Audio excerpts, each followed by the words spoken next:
তো hello guys, আপনারা কিন্তু একটি নতুন সমস্যায় পড়ে থাকতে পারেন।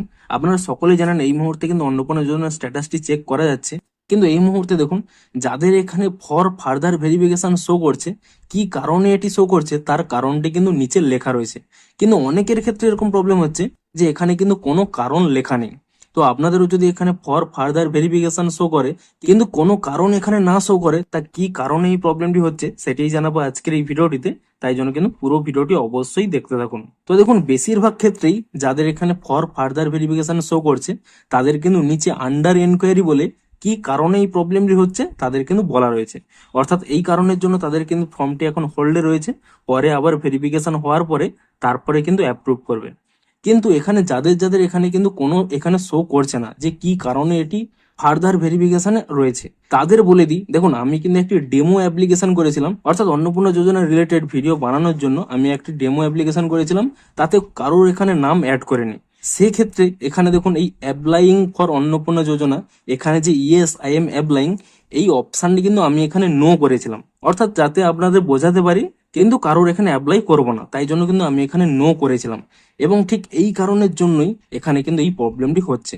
দেখুন, অনেকের ক্ষেত্রে আমি কিন্তু এই মুহূর্তে কথা বলে জানলাম অনেকের ক্ষেত্রে এরকম প্রবলেম হচ্ছে। আপনারা হয়তো যাদের দিয়ে ফর্মটি পূরণ করিয়েছিলেন তারা ভুল করে এখানে কিন্তু কোনো অপশান সিলেক্ট করেনি। এখানে কিন্তু কোনো কিছু অপশান যদি না সিলেক্ট করে, এখানে কিন্তু নো অপশানটি হয়েছিল তাই, এবং তারপরে কিন্তু তারা এখানে সাবমিট করে দিয়েছে। তো যারা যারা এখানে এই অন্নপূর্ণা যোজনার এখানে ইয়েস আই এম অ্যাপ্লাইং এটি কিন্তু সিলেক্ট করেনি, তাদের ক্ষেত্রেই কিন্তু বেশিরভাগ এই প্রবলেমটি হচ্ছে। তো আপনারা এই মুহূর্তে কি করবেন? দেখুন, এটিই কিন্তু কারণ হতে পারে, এছাড়াও অন্য কারণ হতে পারে, তবে এই কারণটি বেশি, আমি কিন্তু এটা নিশ্চিত। কিন্তু তবুও আপনারা কি করবেন, এই মুহূর্তে বিডিও অফিসে গিয়ে এখানে কিন্তু জিজ্ঞেস করবেন যে কি কারণে এটি আন্ডার ভেরিফিকেশন রয়েছে, এবং এখানে কিন্তু কোনো কারণ নেই, তাই জন্য তাদেরকে জিজ্ঞেস করবেন যে কি কারণে এই প্রবলেমটি হচ্ছে। এবারে দেখুন, যদি আপনাদের এখানে তারা হয়তো কোনো কারণ বলতে পারছে না, তাহলে আপনারা তাদেরকে রিকোয়েস্ট করবেন যে আপনার এখানে এই যে প্রবলেমটি রয়েছে, এখানে ইয়েস আই এম অ্যাপ্লাইং এটি হয়নি, তাই জন্য তাদেরকে রিকোয়েস্ট করবেন এটি আপনারা চেক করে নেবেন।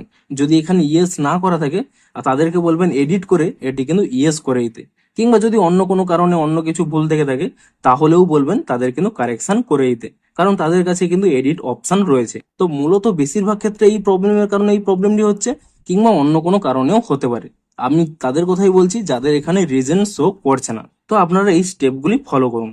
কিংবা ধরুন আপনাদের রিজন শো করছে, কি কারণে সেই রিজনটি শো করছে সেটি আপনারা দেখতে পাচ্ছেন, আপনারা কিছুদিন ওয়েট করুন, আপনাদের কাছে কিন্তু কল আসতে পারে কিংবা বাড়িতে বাড়িতে এসে ভেরিফিকেশন করতে পারে।